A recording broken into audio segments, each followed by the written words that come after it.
آیت نمبر 67 جو ہے وہ لے کر حضرت پر نازل ہوئے اور ارشاد کیا، یعنی ارشاد فرمایا، بسم اللہ الرحمن الرحیم، یا ایھا الرسول بلغ ما انزل الیک من ربک وان لم تفعل فما بلغت رسالتہ واللہ یعصمک من الناس، کہ اے پیغمبر آپ اس حکم کو پہنچا دیں جو آپ کے پروردگار کی طرف سے نازل کیا گیا ہے، اور اگر آپ نے یہ نہ کیا تو گویا اس کے پیغام کو نہیں پہنچایا، اور خدا آپ کو لوگوں کے شر سے محفوظ رکھے گا۔ در حقیقت کہہ رہے ہیں کہ غدیر کا بیان جو ہے ایسا جو ہے چوراہا تھا، بیابان جو ہے ایسا چوراہا تھا جو حجاز کے لوگوں کے راستے ایک دوسرے سے جدا کرتا تھا۔ ایک راستہ مدینہ، دوسرا عراق، تیسرا مصر، چوتھا یمن کی طرف جاتا تھا۔ حضرت نے وہاں پر اپنے جو ہے اصحاب کو رکنے کا حکم دیا، یہ اعلان کیا کہ جو لوگ آگے نکل گئے ہیں وہ واپس آ جائیں، اور جو لوگ ابھی نہیں پہنچے ان کا انتظار کیا جائے۔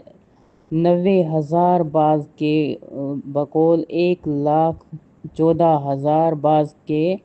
بقول 1,24,000 اور بعض کے بقول 1,24,000 پر مشتمل جمع غفیرہ، یعنی زیادہ جو ہے لوگ اس جو ہے جلسے میں جو ہے شامل ہوئے، یعنی بہت ہی جھلسا دینے والی دھوپ اور بیابان میں اس بات کا جو ہے منتظر تھا کہ دیکھیں رسول خدا کون سا اہم پیغام پہنچانے والے ہیں۔ سارے لوگ وہاں پر جمع ہو گئے۔ کہتے ہیں کہ 18 ذی الحج بروز جمعرات حضرت کے فرمان سے اونٹوں کے پالان جو ہے ان کا منبر تیار ہوا، آپ صلی اللہ علیہ وآلہ وسلم تشریف لے گئے۔ خدا کی حمد و ثنا کرنے کے بعد اور کچھ دیر اہم ترین جو ہے مطالب ارشاد فرمانے کے بعد اچانک جو ہے جھکے اور حضرت امام علیہ السلام کا ہاتھ پکڑ کر بلند کیا اور فرمایا، فَمَن كُنتُ مَوْلَاهُ فَعَلِيٌّ مَوْلَاهُ، پس جس کا میں مولا ہوں اس کا علی مولا ہے۔ آپ نے اس جملے کا 3 اور بعض کے بقول 4 مرتبہ تکرار فرمایا، کیونکہ وہاں پر بہت سے لوگ تھے، بہت سے جو ہے روایت کرنے والے، بہت سے لوگ جو ہے لکھنے والے تھے، تو ہر کسی نے اپنے طور پر لکھا ہے، تو اسی وجہ سے یہ کہہ رہے ہیں کہ 3 یا 4 مرتبہ آپ نے یہ تکرار فرمایا۔ اس کے بعد امام علیہ السلام کے جو ہے دوستوں کے حق میں دعا کی اور دشمنوں پر لعنت بھیجی، پھر اس بات کا اعلان کیا کہ حاضرین یہ خبر ان لوگوں تک پہنچائیں جو یہاں پر موجود نہیں ہیں۔ اس کے بعد مسلمان رسول خدا کے حکم سے بڑے جو ہے زور و شور سے حضرت امام علیہ السلام کی خدمت اقدس میں حاضر ہوئے، انہیں رسول خدا کے بعد امامت و رہبر کی مبارکباد دی۔ واقعہ غدیر اہل سنت کی بے شمار کتب کے حوالے سے جو ہے حوالوں کے ساتھ الغدیر کی جلد نمبر اول میں مذکور ہے۔ پس حضرت کے وسیلے سے جانشین کی جو ہے کیا کہتے ہیں تقرری کے بعد اسلام کا آئین مکمل ہوا، اور جو کچھ رسول خدا صلی اللہ علیہ وآلہ وسلم کے ذمہ لگایا گیا تھا یعنی خدا کی طرف سے وہ مکمل ہوا۔ پیغمبر اکرم صلی اللہ علیہ وآلہ وسلم نے خطبہ غدیر میں خاص جو ہے کر 2 چیزوں کے بارے میں وصیت کرتے ہوئے فرمایا، کیا فرمایا کہ میں ان قریب تمہارے درمیان سے جانے والا ہوں، میں 2 گراں قدر چیزیں تمہارے درمیان چھوڑے جا رہا ہوں۔ وہ کون سی تھی آگے بتاتے ہیں، کہتے ہیں کہ اگر ان کے ساتھ جو ہے تمسک رہو گے یعنی جڑے رہو گے اور ان پر عمل کرتے رہو گے تو ہرگز گمراہ نہیں ہوگے۔ پہلی چیز کیا تھی؟ کتاب خدا ہے جو وحی سے متصل ہے، جڑا ہوا ہے، ٹھیک ہے، خاران جڑی ہوئی ہے یعنی کتاب۔ دوسری تھی میری جو ہے اطرت یعنی اہل بیت علیہ السلام، یہ مسند احمد حنبل جلد نمبر جو ہے 3 صفحہ نمبر 17 میں موجود ہے۔ صحیح مسلم میں موجود ہے، جلد نمبر 2، سوائق کتاب ہے اس میں موجود ہے، صفحہ نمبر جو ہے 91، اور تفسیر فخر الرازی میں جلد نمبر 3 میں یہ موجود ہے۔ یعنی یہ جو نبی نے فرمایا کہ 2 گراں قدر چیزیں جو ہے وہ چھوڑے جا رہا ہوں۔ اس کے بعد حضرت جو ہے ان کی یہ وصیت حدیث ثقلین کے نام سے معروف ہے کہ اس سے شیعہ سنی دونوں نے نقل کیا ہے، اور یہ تاریخ اسلام کی ایک مسلم حقیقت ہے۔ اس کے بعد سورہ مائدہ کی آیت نمبر 3 نازل ہوئی، وہ کون سی؟ بسم اللہ الرحمن الرحیم، الیوم اکملت لکم دینکم واتممت علیکم نعمتی ورضیت لکم الاسلام دینا، کہ آج میں نے تمہارے لیے دین کو کامل کر دیا اور اپنی نعمتوں کو تمام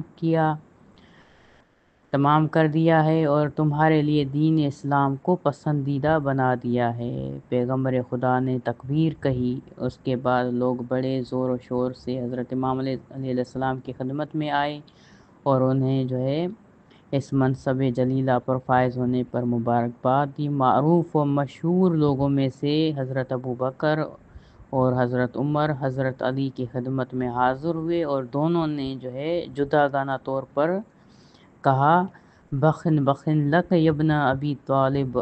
اصبحت و امسیت مولائی و مولا کل مؤمن و مؤمنت،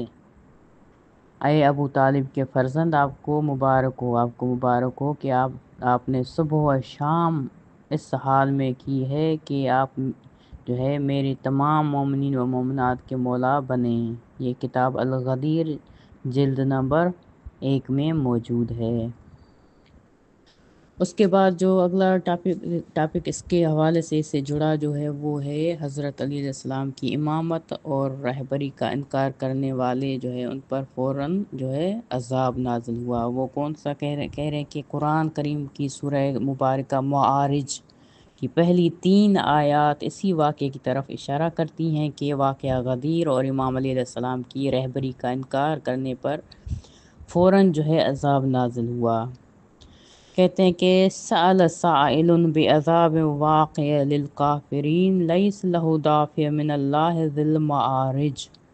کہ ایک مانگنے والے نے واقع ہونے والے عذاب کا سوال کیا جس کا کافروں کے حق میں کوئی جو ہے دفع کرنے والا نہیں تھا، یہ بلندیوں والے خدا کی طرف سے ہے۔ بہت سے مفسرین اور محدثین نے اس آیت کے ذیل میں نقل فرمایا ہے کہ واقعہ غدیر اور رسول خدا کی طرف سے جو حضرت امام علیہ السلام کو عہدہ امامت و رہبری پر جو ہے تقرری کے بعد لوگوں نے ادھر ادھر جو ہے باخبر ہوئے، یعنی ہر جگہ یہ خبر پھیل گئی تھی۔ تو ایک انتہائی کہہ رہے کہ جو ہے کم ظرف انسان جسے کہا جائے، اور بہت ہی یہاں پر برے الفاظ استعمال کیے گئے، یعنی عجیب سے، تو جیسے رذیل کہا جاتا ہے، اس طرح کہہ رہے کہ آدمی نعمان بن حارث فہری حضرت کی خدمت میں حاضر ہوا اور گستاخانہ لہجے میں کہنے لگا، تم نے ہمیں خدا کی وحدانیت اور اپنی رسالت پر گواہی دینے کا حکم دیا، ہم نے اس بات پر گواہی دی، اس کے بعد تم نے ہمیں نماز، روزے، حج، زکوٰۃ اور اس کا حکم دیا تو ہم نے ان تمام احکام کو قبول کیا، اس کے باوجود تم راضی نہیں ہوئے، اور اب اس جواں یعنی حضرت امام علیہ السلام کی طرف اشارہ کیا کو اپنا جانشین اور یعنی اپنے بعد سے ہمارے رہبر و امام بنا دیا، کیا یہ حکم خدا کی طرف سے ہے یا خود تمہاری طرف سے؟ حضرت صلی اللہ علیہ وآلہ وسلم نے فرمایا، اس خدا کی قسم جس کے سوا کوئی معبود نہیں، یہ حکم خدا کی طرف سے ہے۔ نعمان جو کہ انتہائی غصے کے عالم میں تھا، اس نے حضرت کی طرف جو ہے پشت کرتے ہوئے کہا، اللہم ان کان ھذا ھو الحق من عندک فامطر علینا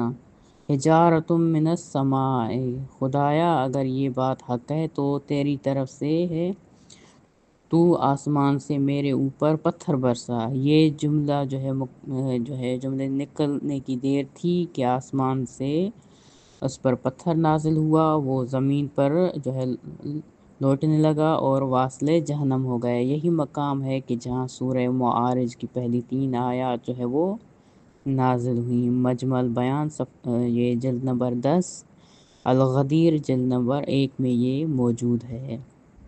کیونکہ انہوں نے جو ہے اس نے کیا کیا، فقط امام علی علیہ السلام نہیں بلکہ رسول خدا صلی اللہ علیہ وآلہ وسلم کے الفاظ جو ہے، الفاظ مبارک جو ان کے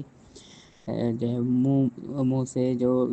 وحی کے علاوہ جو نکلتے الفاظ نہیں تھے، تو ان کو یوں سمجھے کہ جھٹلایا، یہ یعنی عام بات نہیں تھی، تو اللہ تعالیٰ نے ان پر جو ہے